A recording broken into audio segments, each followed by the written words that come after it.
I have a coup. I got the most famous APP pro player to jump on and talk to us. Megan Fudge, your accomplishments would take up half of our conversation. You have the most medals, total career medals by any player in the APP, and you have a lifestyle that people think, oh yeah, pampered. She's got a massage therapist and a sports psychologist and probably someone who drives her around. Your life is so crazy fascinating. You True. have a husband who's a professional player. You have two school age kids. You dropped your home in Florida and spent time living out of an RV to have a with two dogs. And now I think you might be back terrestrial. I don't know. But you've just come back from Vietnam. Hello. I knew there was some pickleball happening in Asia, but it's an explosion. And the APP is a leader in that, which makes you a leader in that. You just came back and won gold in the women's with a very nice Asian lady who I, of course, had never heard of because we're all on different continents. You were born in Germany and you live in America and you have this American life, let's say. But what's it like when you go to Asia? Do you feel like a giant or are you much bigger than everybody? No, honestly, it's been an amazing experience going to Asia. My first time going over was about 3 years ago. I went to India with a group of APP players, and now I feel like I'm like a veteran going over there. Now Yeah. it feels like going to Asia is one of those normal things in pickleball. I've been to Vietnam probably 5 times, India 5 times, I've gone to China, Wow. Malaysia, Japan now. So it's been honestly an incredible experience going to Asia and seeing firsthand the growth over there and the excitement about the sport is incredible. I feel like it honestly revives me every time I go over. How Pickleball, nice. yeah, here in America, obviously, pickleball's been growing like crazy as well. I've been playing for about 5.5 years, and in these 5.5 years, it's just skyrocketed. But I feel like right now, going over to Asia, it feels like other Another level. level of excitement. Yes, passion, excitement, but in particular, it's from the 20-year-olds, 20 to 30-year-olds. They Ooh. go and instead of going to the bar to meet people or go after work, going to hang out, they literally go play pickleball. That's their social interaction. That's how they meet people. That's how they de-stress. Wow. And there's pickleball everywhere. And it's the social scene. It's so fun to see. It's the excitement about what pickleball can do to people there. We're not talking about pros. Right. We're talking about amateur players here Yeah. and how they're like engaging in the sport. It's been incredible. So does that make you an ambassador in a sense? There you are, you were playing in a pro tournament, and do you have a full stadium to the extent that pickleball stadiums are big, which they Yeah, I aren't mean, in America? They're small. yeah, I mean, it's definitely growing. Like when we play for gold medal Sundays, they're super excited. They televise the matches. Wow. They're very loud and very enthusiastic. It's very energetic to play there, and they're really into it. Sometimes when we different cities here in America, like there was one example in Seattle, like everybody was more like a tennis spectator. They were like, Yes. "Oh, Yes. that was very good. Okay, cool." But like I consider pickleball enthusiasts or spectators like they're into it. They're like oohs and ahs and yes and let's do it. Nice. Nice. So the And you were crowd is playing with an Asian partner, which helped. Otherwise, they would have been like so anti-Western. actually I played this one. I've switched up a couple of different partners, but this Oh, time I actually played with Dominica. She's from Eastern Europe, and we played together for the first time. But I've played with all sorts of different partners while I've been over there, just for a chance to meet people and to connect with different players, different styles. This time I played with Dominika Turkovic. She plays on the APP tour. She's a regular, but she's originally from Eastern Europe. so were they rooting totally against you? Was it No, honestly, I'm always amazed how they just cheer for a great pickleball and great points. nice? Even when we Nice. play against Vietnamese player, like I've played Quang Dong, like every time I've over to Vietnam, I've had to play him, and he's like their number one Asian Oh, player. He is like a their, god. I don't know, they're Tom Brady or whatever you want to call Yes. it, pickleball. Yes. So I'm always like hesitant. I'm trying to see how the crowd feels, but no, they honestly are very enthusiastic of just about any great points, any great athleticism, and whether you win or lose, they all come running up asking for autographs and photos Oh, and like selfies, and it's extremely welcoming, not at all discriminating, not at all. Ooh, you beat one of our guys, like right. none of like that. So very welcoming, and the hospitality is amazing. Now, since the APP has this interesting hybrid where they have a pro tournament and they also run an amateur tournament in the Yeah. US, which I've done before, which is so intimidating because you see people like you walking by about to play some hot and heavy match, and everyone has a referee, and that's intimidating. Because even in 4-0 divisions in America, once in a blue moon, you'll have a referee. You guys, of course, have several at all times. Did you do that in Asia? Were there also amateur tournaments Yes. simultaneously? Yes, so amateurs and pros playing together. Honestly, like that's something that actually brought me to the sport. It was so intriguing to Oh, me. So when I started playing, my husband and I started playing pickleball. We went to a local club and played like pickup games, and they were like, "Oh, you guys could be good. You guys should train, play a tournament." So we signed up through a friend. We signed up for a 4-5 amateur tournament in Orlando, and we're like, we got there, came to the tournament, started playing, and they're like, "Hey, you should go check out the pros. Just see what it's like, see the level." I'm like, "What do you mean pros are playing?" They're like, "Yeah, over on the courts right next to you, there's yeah. pros playing. You should go check it out." And I was like, "Oh my gosh, I had no idea. That's how it is in pickleball." And so I remember going over and watching some of the top players playing, and I was like, "Oh my gosh, I want to do what they're doing. Forget what Yes. we're doing over here. Like, Yes. I want to train and be like them." So I absolutely love the idea of amateurs playing next to pros or playing alongside pros, I want to Yeah. say, because that's inspiring to me. It is. I love the atmosphere. I love the inclusivity of our sport. I think the fact that my kids now 5 years later, my kids are playing in the courts next to me in the amateur division while I'm playing and doing my job as a pro pickleball player is just so unique. There's literally no sport out there like this that was so approachable as professional athletes in our sport and equal on the same playing levels from an aspect of we play on the same courts, we play at the same Yes. facilities, Yes. we rest in the same areas, we drink the same water, we, It so humanizes yes. the gods of the sport. But as I understand it, which is why I was really grateful that APP wanted to partner with my podcast and sponsor it, is that it's rare. Only APP is doing this. The other tournaments, which are have lots of name brand people in them, those are just the stars performing, which I have to say that for a lot of rec players, they know some names and maybe Mhm. they've seen some clips on YouTube, but they're not necessarily going to a venue, buying a ticket, and sitting in fairly small venues. Whereas the APP, you can be there with your friends and your kids. It's a very unusual setup, and yet to you, it's become the water you swim in. It's quite Yeah. normal. It's adorable that your kids are next door, and probably JR is probably whipping the pants off of somebody much older and larger, right? Or not? Do they play against grown-ups? Yeah, so they actually play in the amateur division. We started them in the 3-0 amateur adult division because there wasn't any juniors at the time. Right. So they've like just gradually worked their way up, and as they've won divisions, we moved them up, and now actually JR's been playing 4-0, 4-5 division. So they play definitely playing the adults, which honestly, like, there's no people ask me like how I feel about it, whether that's like socially, whether it's good for their growth. Honestly, like I feel like that represents our sport. It's the fact like it Yes. doesn't matter who's Yes. next to you or on the other side of the court. You play pickleball. And I feel like we've done that and embraced that all the way around the world, whether we're in England, in Turkey, in Malaysia, in China, in India, in Seattle, or Chicago. It doesn't really matter at all. You all have a pickleball paddle in your hand. You're playing on the same Yes. size court. Yes.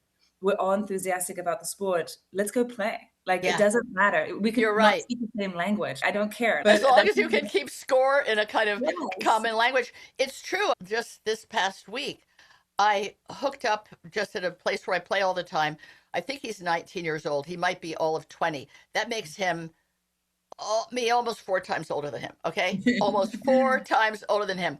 We played a game. We said, oh, we'll just warm up together. Probably not going to wind up on the challenge court. And we wound up winning 5 games in a row. And we were That's stoked and awesome. excited. And we could Yeah. talk the same language, which was, let's go to her backhand. It didn't matter our ages or No. anything, or even Yeah. skill level. He's very powerful and he's a lefty, and I know how to stack, thank God. But it's this joyful recognition you could play with any sort of person of any dimension, whether it's age or size or power. That's Yeah. really cool. I'm sure your kids have been bitten by the bug. Do they play other sports?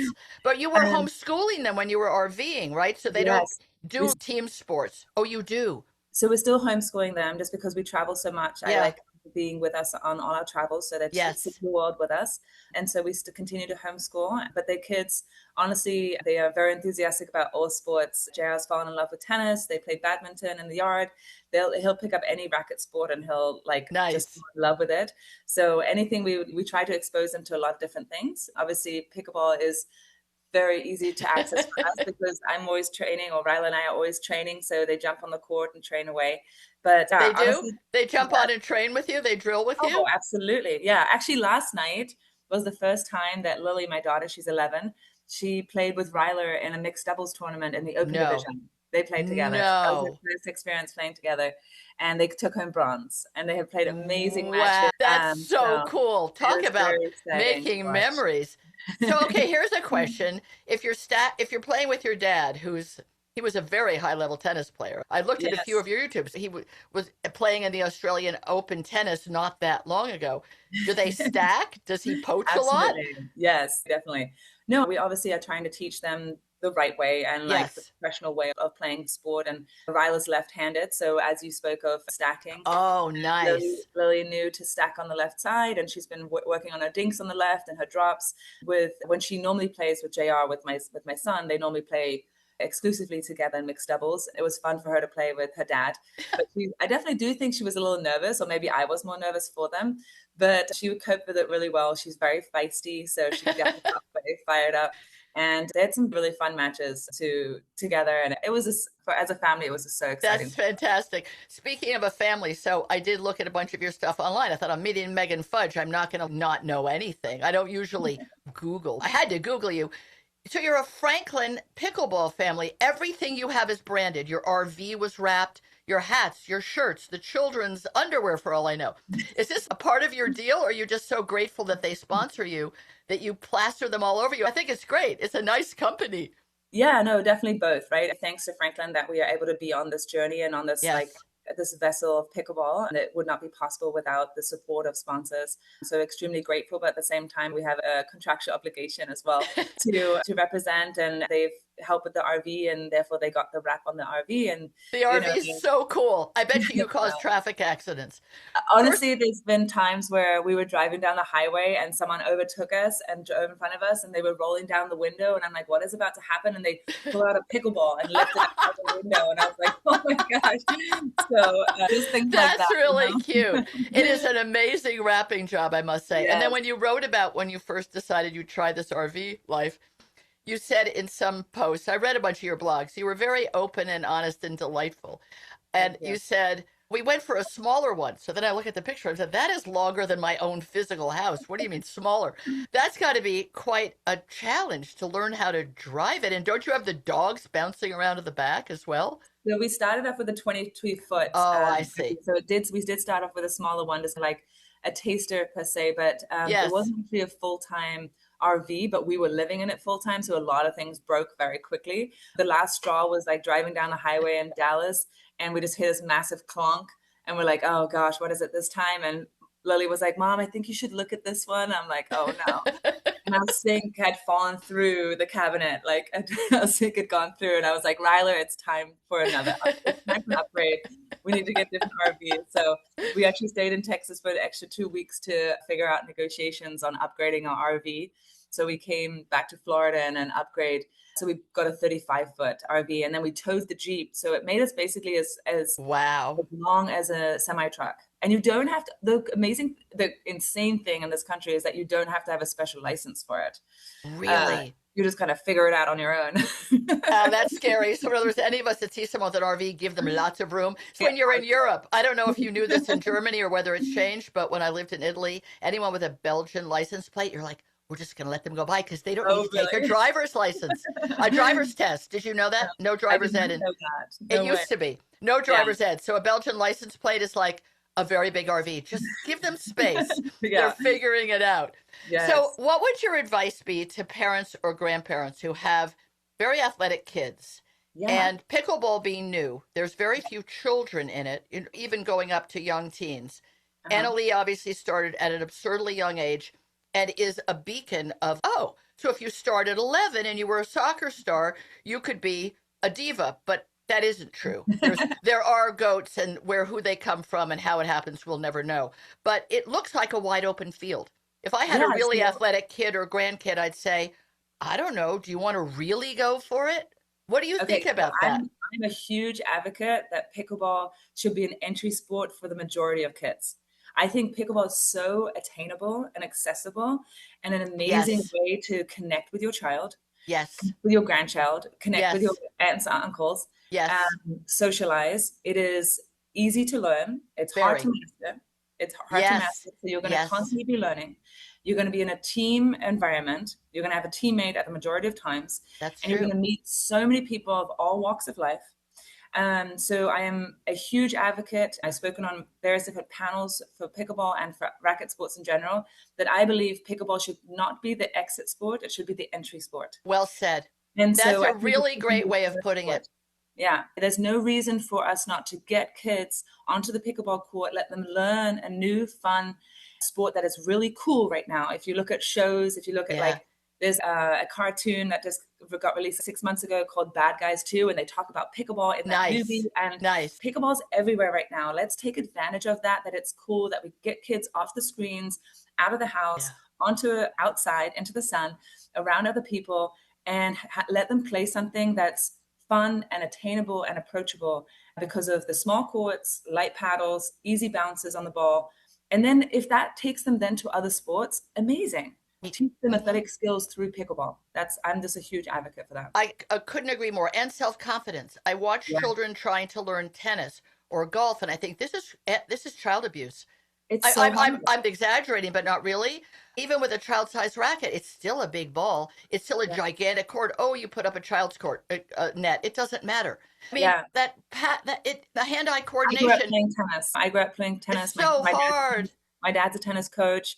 The moment I was able to walk, I was on the tennis court in Germany. So I relate to that journey. I understand it. I was fortunate that I was talented enough to be successful in playing Yes, tennis, that I was able to go to yes, college and play for the University of Illinois and have a journey with that. But honestly, that's not a high percentage of kids that are going to be able to do that. right. So why don't we get them something that's easier, more Yeah, accessible, it's that's more fun. attainable for them? And the success feeling is what will attract them. They got Exactly. to have that fun factor and they got to have that success factor. And when we find the challenges to keep pushing them in the right direction, who knows where to take them? Exactly. And they might just become the CEO of a tech company, but they've learned self confidence and they've Yeah, learned working with other people and managing disappointment and excitement. And yeah, whereas in tennis, if you hit 1 out of 7 balls when you're 7 years old, that's a yeah. lot. Pickleball, you're hitting every ball and it makes that fun noise. So you get that feedback like, ooh, I did it. That's cool. Yeah. Megan, you're amazing. I hope that you could stop going so far away, hang around a little bit more, maybe on the East Coast, so some of us who live here can come and cheer for you. You're just a wonderful example of what pickleball is and can be. And Thank you. yes, a great entry sport for sure. And that's even for old people. If you Yes. never were sporty, of course, you have to be physically fit and warm up and do that, but take lessons, take clinics. Don't let the blind be leading the blind. That's the whole beauty of clinics is taking them makes you better and makes you more Yes. confident at any age. But even like, I'm also just an advocate. Go out there and give it a try. You'll be Yeah, surprised you're how, right. if you can't, let's say you can't afford it, or there's no access to lessons or Right. clinics at the time, don't be afraid to just go out there. You're right. Like, be open-minded, put your paddle in, introduce yourself. You'll be surprised who picks you up. You're right. And if you say to people, listen, I'm new to this and I played a little bit of Yes. racquetball when I was in high school and now I'm 62, they'll say, come on, give it a try. People are really nice. If you Yeah, just present as, can I give it a try? No one's going to say, get out of here. exactly. Right? That's how people, No, that's it's a the wonderful spirit of sport. pickleball. I look forward to someday meeting you in person. You're so Awesome. delightful. I hope the kids continue to grow in every direction because they're very Thank lucky to have the parents they do and the grandfather they do. What a racket sport family. Thank you you. so much for your time. You're very gracious and Thank generous. you. Thanks for Take having me on. care. I It's appreciate a it. great pleasure. Bye bye.